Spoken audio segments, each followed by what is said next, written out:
দেখেন বদরা শাহী মসজিদে কিভাবে বিতরণ করা হচ্ছে জিলাপি, এমনকি ছোট বাচ্চাদের, এটা হলো ছোট বাচ্চাদের জন্য।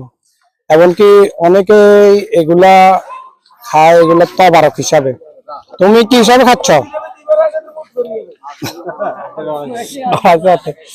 এত মনে হচ্ছে অন্য কিছু। মুরব্বী আসসালামু আলাইকুম, ভালো আছেন? আমি আলহামদুলিল্লাহ আছি ভালো। আপনি কি এখানকার লোক?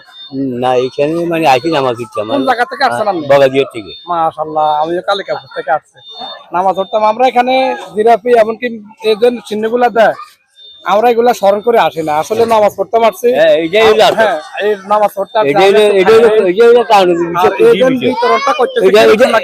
ভালো ভালো লাগছে ইনশাল্লাহ। আল্লাহ এইভাবে সবাই শান্তিতে রাখে, এইভাবে সুন্দর করে সবাই দিতে পারে।